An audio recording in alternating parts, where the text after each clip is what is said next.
Take a moment to look around you. Consider the era we are living in. By almost every quantifiable metric, humanity has never had it better. We have cured diseases that used to wipe out millions. We have access to the entirety of human knowledge through a small piece of glass and metal in our pockets. Global poverty is at an all-time low, and violent conflict is significantly reduced compared to previous centuries. We live in a time of unprecedented peace, wealth, and technological advancement. Yet if you ask the average person how they feel about the state of the world, the answer is usually grim. Anxiety is skyrocketing, depression rates are climbing globally, people feel more isolated, angry, and adrift than ever before. We are physically safer, but psychologically we are falling apart. This is the central paradox explored by Mark Manson in his deeply philosophical and brilliantly counterintuitive book, Everything is Fcked, a book about hope. Today, we are going to embark on a comprehensive journey through this book.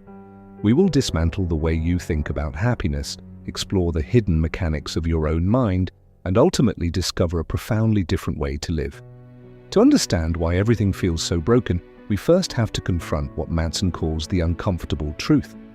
The uncomfortable truth is simply this: you, me, and everyone we know are cosmically insignificant.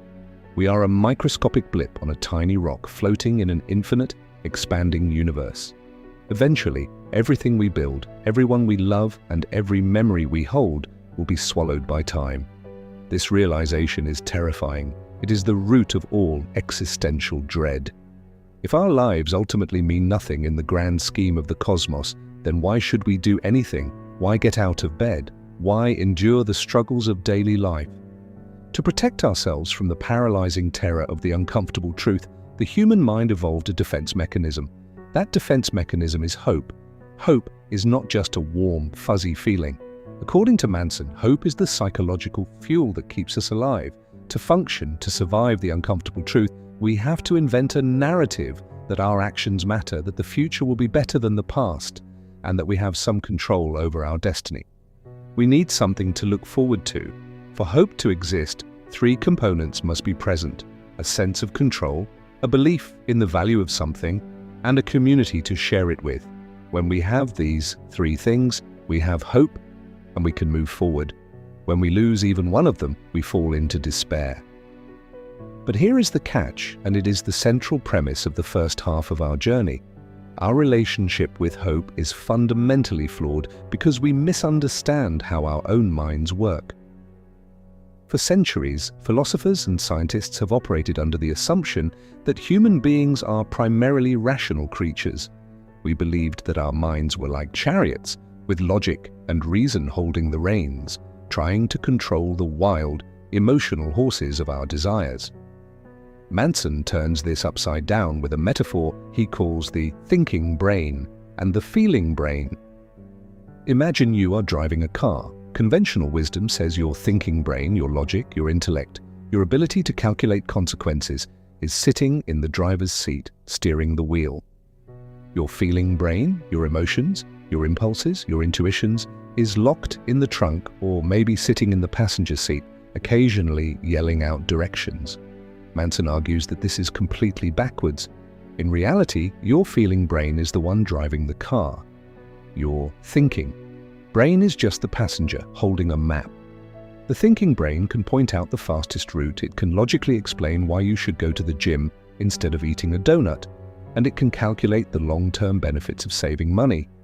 But if the feeling brain wants to drive off a cliff, or pull over for fast food, or stay in bed, the car is going exactly where the feeling brain wants to go.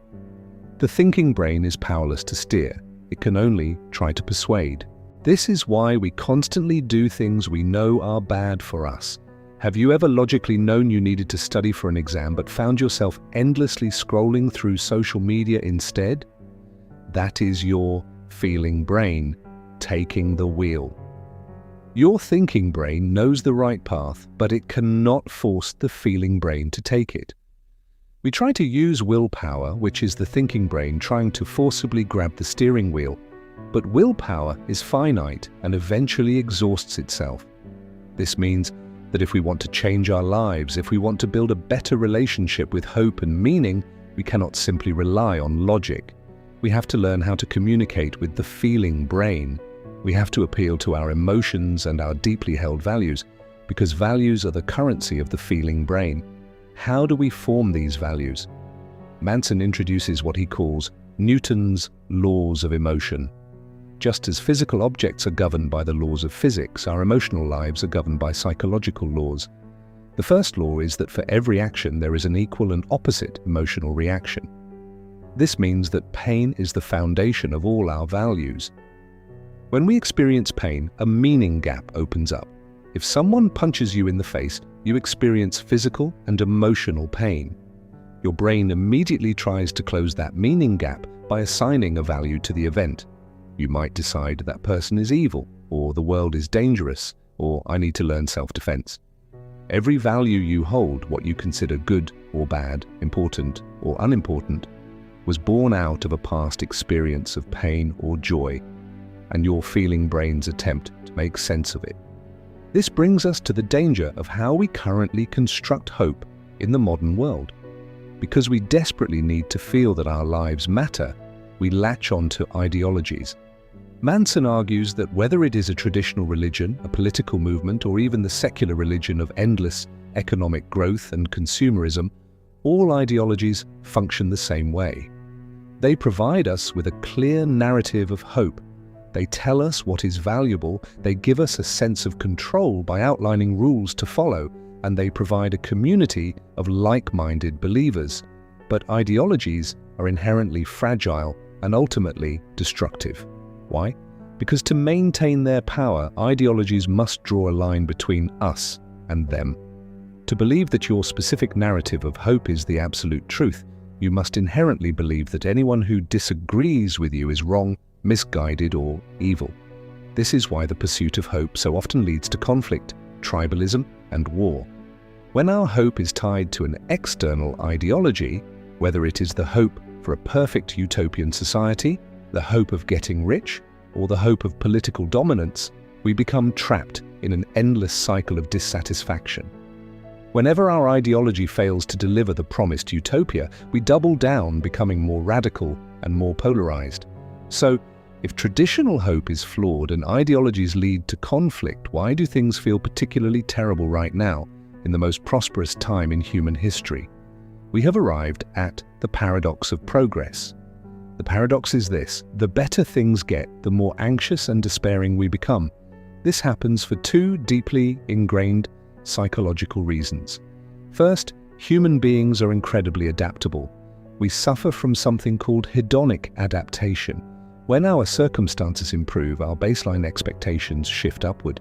If you get a raise at work, you feel elated for a few months, but soon that new salary becomes your new normal, and you start craving the next raise. We are on a treadmill, constantly running just to stay in the same emotional place. Second, and more importantly, our minds are literally designed to find problems. Manson cites a fascinating psychological phenomenon known as prevalence-induced concept change, often referred to as the blue dot experiment. Researchers asked participants to look at a series of dots on a screen and identify the blue ones. Initially, there were many blue dots, but as the researchers gradually reduced the number of blue dots, the participants began pointing to purple and green dots, insisting they were blue. When the signal they were looking for became rare, their brains simply expanded the definition of the signal. This is exactly what happens in modern society. As real existential threats like famine, plagues, and massive wars decrease, our brains do not simply relax and enjoy the peace. Instead, they expand the definition of what constitutes a threat. Because we no longer have to worry about surviving a tiger attack or surviving the winter, our feeling brains channel all that survival anxiety into modern, trivial problems. We feel the same level of life or death stress over a slow Wi-Fi connection, a misunderstood text message, or an offensive comment on social media as our ancestors felt when facing actual starvation. We have eliminated physical pain, but we have amplified psychological pain. By obsessively designing our world to maximize comfort and minimize discomfort, we have inadvertently made ourselves incredibly fragile. We have shielded ourselves from the physical struggles that used to build resilience. We avoid difficult conversations, we curate our online lives to avoid criticism, and we seek out echo chambers that validate our beliefs rather than challenge them. But pain is not a bug in the human system, it is a feature. Pain is the universal constant of life. It is the mechanism by which we learn, grow, and adapt. When we try to eliminate pain entirely, we don't become happier. We just become more sensitive to the inevitable, smaller pains of life. The attempt to escape suffering is, in itself, a form of suffering. If the pursuit of comfort makes us fragile and the pursuit of hope makes us tribal and constantly dissatisfied, what is the alternative? How do we live a meaningful life in a world that feels completely messed up? To answer this, Manson turns to one of the most brilliant and notoriously difficult philosophers in history, Immanuel Kant. Kant believed that the problem with human beings is that we are stuck in a state of self-imposed immaturity. We operate on what Kant called hypothetical imperatives, which is a fancy way of saying we live transactionally. Think about a child's morality. A child tells the truth because they are afraid of being punished. They share their toys because they want praise from their parents. Their morality is conditional. I will do X so that I can get Y.